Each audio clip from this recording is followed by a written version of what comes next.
इस वीडियो में बात करेंगे हाउ फियर डेवलप मीन्स कि आपको फियर कैसे डेवलप होता है।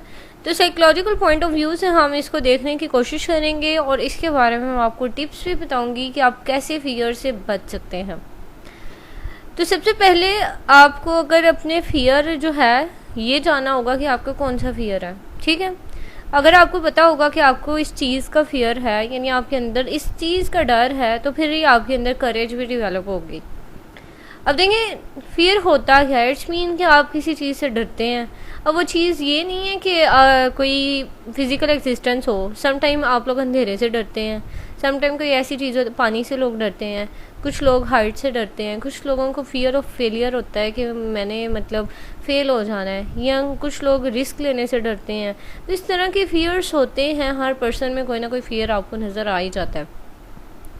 अब देखिए, न्यू बॉर्न बेबी जो है, जो छोटा बच्चा होता है, इसके अंदर कितने फियर होते हैं। दो फियर उसके अंदर होते हैं। एक तो ये कि कहीं वो गिर ना जाए, या फिर उसके इर्द गिर्द जो है लाउड नॉइस हो तो उससे बड़ा डर जाता है वो।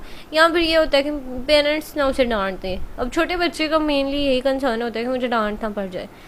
अब आप अगर अपने चाइल्डहुड की बात याद करें तो आपको भी यही होगा कि कहीं मुझे पापा से डांट ना पड़ जाए, मामा से डांट ना पड़ जाए। और उन्हें इसी बात से डराया जाता है कि बहू आ जाएगा, आपको डरा देगा, वहाँ से बिल्ला आ जाएगा, जिन्न आ जाएगा। तो ये चीज़ें उनको ना बच्चों के अंदर आप डर पैदा कर देते हैं बचपन में ही।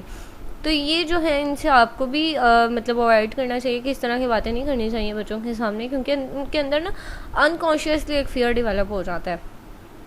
तो अब जो भी फियर डेवलप होता है ना, उसके पीछे कोई ना कोई रीज़न होती है। अगर आपको हाइट से डर लग रहा है ना, तो इट्स मीन कि आपकी इस लाइफ में कोई ना कोई ऐसा इंसिडेंट हुआ होगा जिसकी वजह से आपको हाइट से डर लगता है। हो सकता है आप उस मतलब ऊंचाई से कभी गिरे हों, या हो सकता है आपने किसी को गिरते हुए देखा हो, या किसी को खुदकुशी करते हुए देखा हो। तो इस तरह ये जो फियर्स हैं आपके डेवलप हो जाते हैं। लेकिन इनको मतलब सॉर्ट आउट करने के लिए आपको क्या चीज़ चाहिए होती है? आपको एक मेन चीज़ ये चाहिए होती है कि आपके अंदर करेज हो। आपने अपने अंदर करेज लानी होती है।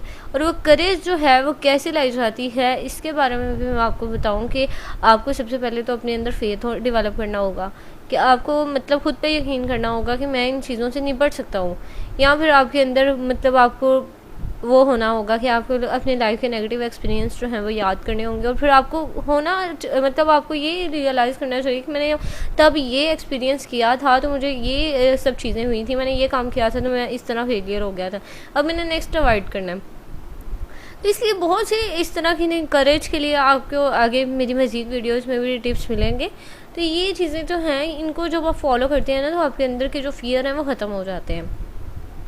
आई होप आपको इस वीडियो को समझ आ गई होगी और आपने इन्जॉय भी किया होगा। इससे रिगार्डिंग अगर आपको कोई क्वेश्चन है तो आप कमेंट सेक्शन में पूछ सकते हैं।